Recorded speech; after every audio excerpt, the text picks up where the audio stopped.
Welcome to Law Days and Lattes, the podcast where we blend the world of law and business with a warm cup of information and common sense. I'm your host, Sidney Wheelan, attorney, real estate investor, and business owner. Each week, we'll be your go-to source for legal insights, business advice, and so much more. Whether you're a seasoned professional, an ambitious entrepreneur, or simply someone seeking guidance, we'll have you covered. From navigating the legal landscape to empowering you with valuable business strategies, we'll explore the legal side of life and enjoy a virtual latte along the way. So, grab your favorite latte, get comfortable, and let's dive into Law Days and Lattes.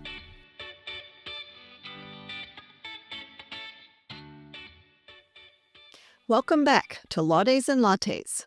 I'm your host, Sidney Wheelan, and today we're talking about something I wish every parent would add to their back-to-school checklist: teaching teenagers the life and money skills they won't learn in class.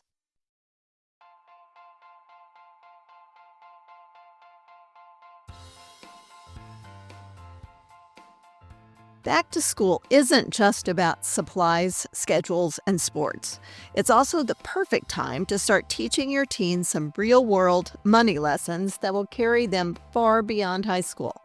Let's talk about a few tools and strategies that can give your kids financial experience while they're still under your roof, so they're not trying to figure it all out the hard way after graduation. As a lawyer, a business owner, and a parent myself, I see firsthand the challenges young adults face when they step out into the world. We spend so much time on grades and test scores. But what about how to land a job, how to manage money, or even how to start a small business? So, grab your cup of coffee. Today we're covering real-world lessons that can set your teenager up for success. Segment 1, Saving for Education. 529 accounts versus custodial accounts. The UTMA or UGMA accounts. One of the biggest questions parents ask me is, what's the best way to save for my child's future? Let's talk about two accounts today. The 529 college savings plans would be the first one. Money grows tax-free if used for qualified education expenses. Many states, including Missouri, offer tax deductions for contributions. While these accounts have always been great for kids preparing for college or trade school, the rules for using 529 accounts have been expanded. Recently, following the recent tax law changes, there are new rules for using a 529 account. The key updates. 1. There's expanded K-12 qualified expenses. Starting in 2025, 529 plans can now pay for a broader range of K-12 items beyond just tuition. 1. Curriculum materials, books, and online learning platforms. 2. You can use it for standardized test fees like your SATs or your ACT. 3. You can use it for tutoring and educational therapy. And 4. You can also use it for dual enrollment program fees. And starting in tax year 2026, the annual tax-free withdrawal limit for K-12 expenses doubles from $10,000 to $20,000 per beneficiary.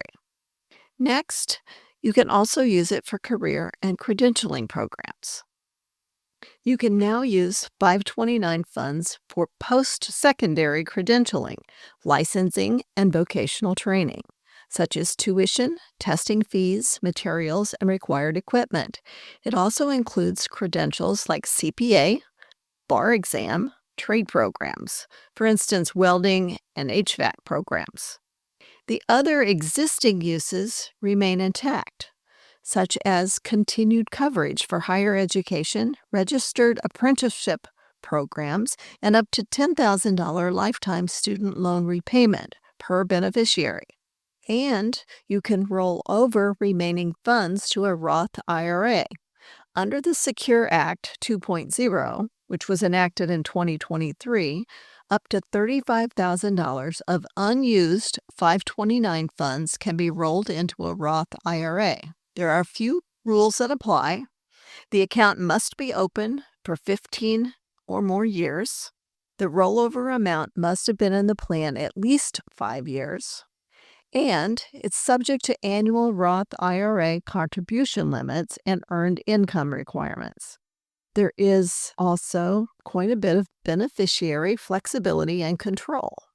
You, as the account owner, retain control of the accounts regardless of the beneficiary's age, and you can change beneficiaries among qualified family members without any penalties.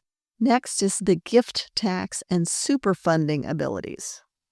In 2025, annual gift tax exclusion increased to $19,000 per person or $38,000 a year for couples. Superfunding allows lump sums of 5 years' worth of gifts without penalties. And why does this matter? Well, these enhancements give parents and families unmatched flexibility in using 529s not just for college, but for K through 12, career credentials, and even partial retirement planning through your Roth IRAs. If you have older teenagers, kids with vocational interest, or budding professionals, these updates broaden opportunities to support them with tax-advantaged savings. So what about the custodial accounts, the Uniform Transfers to Minor Act or the Uniform Gifts to Minors accounts? This money is held in the child's name, is managed by you until they reach the age of majority. These accounts are more flexible than the 529s because the funds don't have to be used for education. But the downside is, once your child turns 18 or 21, the money is theirs, no strings attached. So, the choice depends on your goals. Do you want to earmark funds strictly for education? Or do you want to give your child broader access to those funds later? So, beginning in Section 2, we're going to talk about covering some real-world lessons that can set our teens up for success. Let's talk about banking basics, checking, debit, and credit cards. So, heads up, parents, this is not always taught in school, but it should be required. And even if the kids get a basic overview in class, they need your help and support at home to become financially savvy. So, before your teen heads out into the world, give them some hands-on money experience. Joint checking accounts. Let them see deposits, withdrawals, and balances. Guide them in managing their first account. Help them get a prepaid or debit card. This allows them to practice budgeting for gas, meals, new clothes, or entertainment with some oversight. And this may be a little controversial, but get them a starter credit card. Closely monitored, of course. It teaches responsibility and builds credit. As parents, you can set low limits and track charges together each month. And believe me, if you don't teach them this, they will have ample opportunities to learn this the hard way if they head off to college. New college enrollees are often bombarded with new credit card offers that can quickly get out of hand without some education and guidance beforehand. Remember, the goal isn't perfection, it's practice. Let them make small mistakes now, while the stakes are low, so that they don't make big mistakes later. Segment 4, Building a Financial Mindset. Back to school season is also a great time to have big picture money conversations. Talk with your teens about budgeting. Show them how to plan for their needs versus their wants. Talk about interest. Show them how credit card debt grows versus how investments grow. Talk about goals, saving for a car, college, or even their first apartment. Your teenager may roll their eyes at these money talks, but trust me, they're listening. These conversations plant seeds that will stick with them for life. Segment 5, How to Interview for a Job. High schoolers often get their first job in retail, food service, or babysitting, but they rarely get coaching on how to land a job. There are some great programs out there, such as 4-H, FBLA, or FFA, but not all teens are able to participate. So parents, here are some important skills for your teens to master. Teach them how to shake hands, make eye contact, and introduce themselves confidently. Practice answering basic interview questions. Why do you want this job? Tell me about a time you handled responsibility. Encourage them to prepare 1 or 2 questions to ask the employer. It shows initiative. Remind them showing up on time and dressed appropriately already puts them ahead of many candidates. These small skills build confidence and carry over into future professional opportunities. Segment 6, starting and building a small business. Not every teen wants to flip burgers. Some have entrepreneurial sparks. Parents can nurture that with small, low-risk ventures.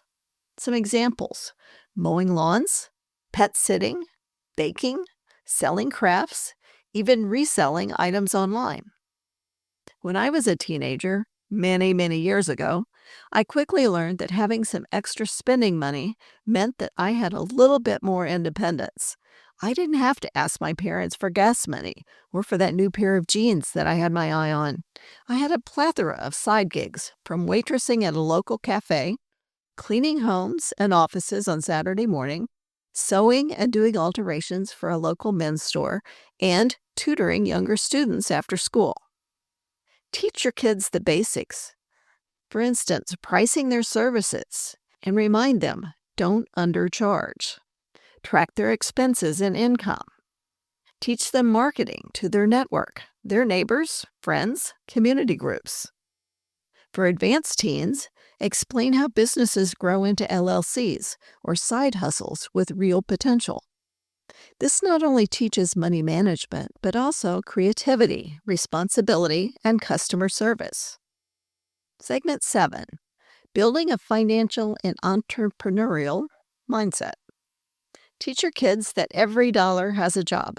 Save, spend, or invest. Show them the difference between assets and liabilities. Encourage them to set one short-term financial goal, such as saving for a car, a gaming system, or a trip, and one long-term goal, like college or starting a business.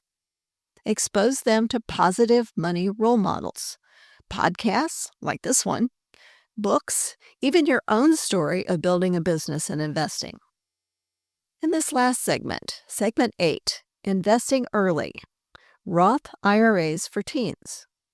If your teenager has a part-time job, whether it's scooping ice cream, lifeguarding, or working retail, they can contribute to a Roth IRA with their earned income.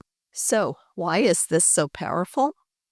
Roth contributions are made with after-tax dollars, and the money grows tax-free.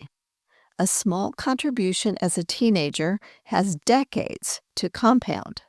For example, $1,000 contributed at age 16 could grow to over $20,000 by retirement, even if they never add another dime. Parents can even match their teens' contributions. If your child earns $2,000 and saves $500, you can gift another $500 into their Roth IRA. This is one of the best head starts you can give your child for lifelong financial security. So, for some closing thoughts.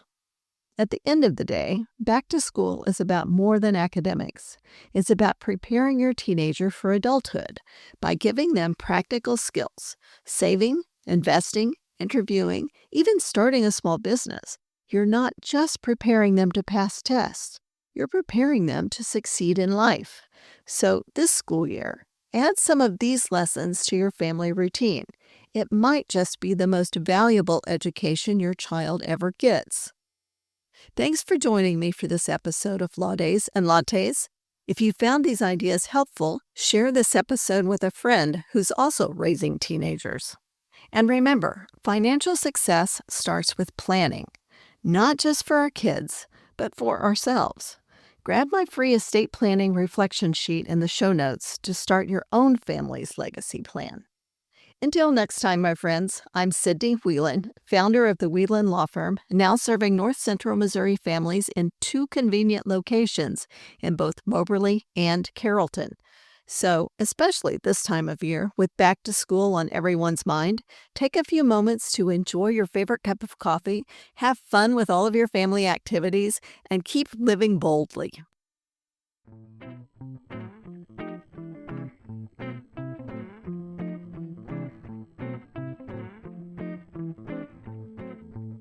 This podcast episode contains general information for discussion purposes only. Each case is different and must be judged on its own merits.